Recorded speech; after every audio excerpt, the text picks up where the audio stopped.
Hey you guys, it's Peter, and welcome to my channel, Peterisms, where I tell stories of my life and just little things that I've learned as I have grown into the person that I am today. And I have brought with me the two Melody Beatty books to read from for the meditations, but I wanted to talk a little bit about the magic book. You guys, I do not know what is going on with I just stumbled over my words. I do not know what is going on with this book, okay? But I have to tell you, I was actually talking to my friend the other night that watches my videos. Hello, you know who you are. And she's in my literature group, and she also goes to my home group meeting.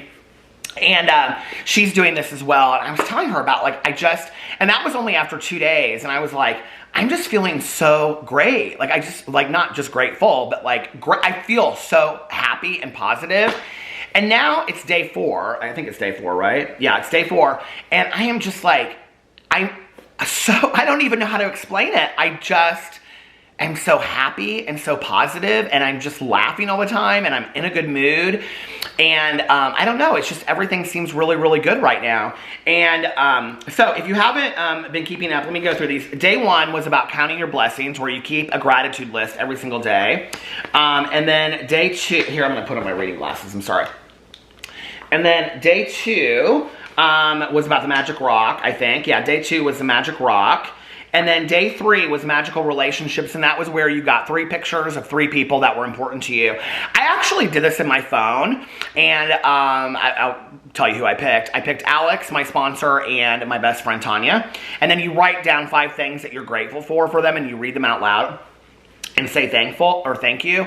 And then you look at their picture several times throughout the day. I think it was 3 or 4 times. And then you say thank you to them, looking at their pictures, just kind of reiterating in your mind the gratitude that you have for those people being in your life. That was magical relationships. And then today was about magical health. And I was telling Tanya this. I just went and saw my friend Tanya. And I love that she said this, or it says this in the first paragraph, where it says, health is the most precious thing in life, and yet more than anything else, we can take our health for granted. For many of us, the only time we think of our health is when we lose it. Then the realization hits us, without our health, we have nothing. And I thought, God, that is so true. For those of you that have watched my videos for a while, you know that earlier this year, I think it was the summer, sometime late summer, I had a really bad lower back injury. Well, it wasn't really an injury. I didn't know what was going on. That affected my leg, and I couldn't walk. I couldn't even take 2 steps and whatever. And I was so just in pain all the time, and it just was horrible. And I just didn't really feel like I had an answer. And so many people were supportive out there. I really appreciate it. The first doctor I went to, I didn't feel any relief and any hope.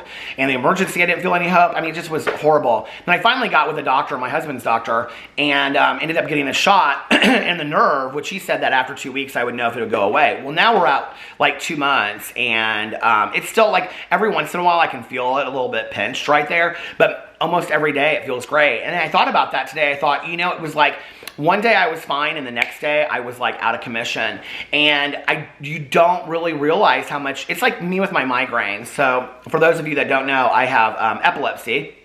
When I was 20, I think it was 27, I got diagnosed with myoclonic juvenile epilepsy, and, or is it juvenile myoclonic epilepsy? It's juvenile myoclonic epilepsy. Did I say it the wrong way? Anyway, it means petit mal seizures. And it's they look just like little twitches and things like that, but you kind of go out for a while. I haven't had one since then. I had 1 grand mal seizure when I was in my car. Actually, if you want to hear the whole story about it, I think I did it on my main channel, my Peter Monn channel. I called it I Had a Seizure, something like that. But anyway, and I've been on Depakote ever since then, which has, I feel like taking care of it, and but I have what do you call it, migraine disorder in association with the kind of epilepsy that I have. So every day my head hurts a little bit, right? But there are some days that it's literally I just really can't do anything. I hurt so bad. And I try to really just push through it, because for so long I just was I just can't even function with this. And then I was if this is what you're going to have to live with for the rest of your life, and I've tried a lot of the migraine medications, and they just don't work for me.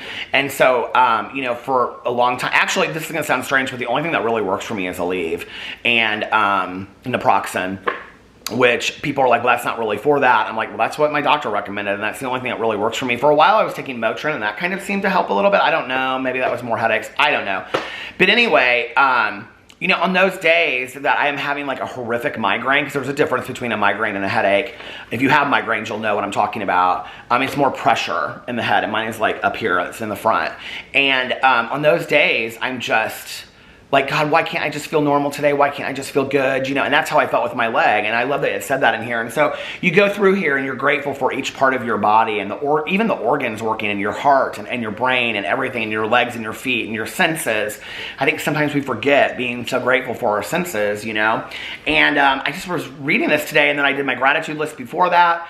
And there's some exercises that you do in here when you're reading it. And I just was like, and I started putting things at the beginning of the book. It talks about making a list of areas of your life that you want to work on. I call it like manifestation: health and body, career and work, money, relationships, personal desires, material things. And I started putting things in there yesterday and today to kind of like manifest those things. And you know, it's interesting to me, like the more I focus on this gratitude, the happier that I am. And this book is really, really fantastic. And I'm so glad that I started doing it again.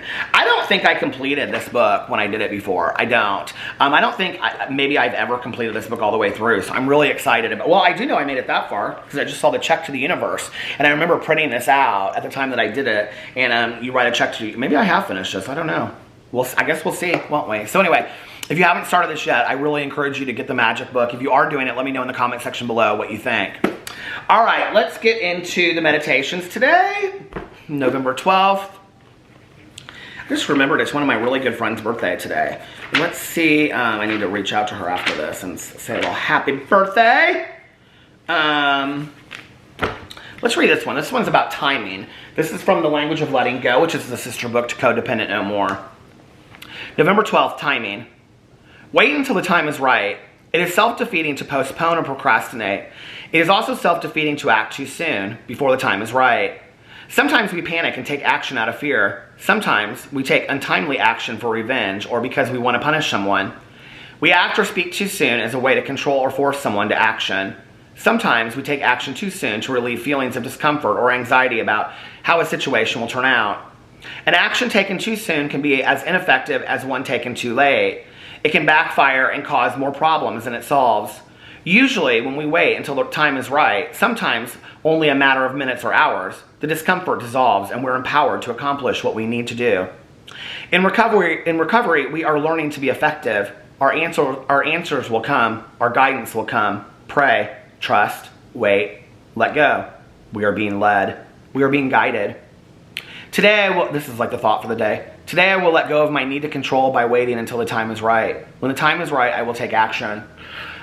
You know, as a person in recovery, as an addict and alcoholic, control is something I have fought my entire life, and this need to be in control and need to control situations, which then when outcomes don't go my way, lead to anger and rage, which ends up in resentment, and resentment are unfulfilled expectations.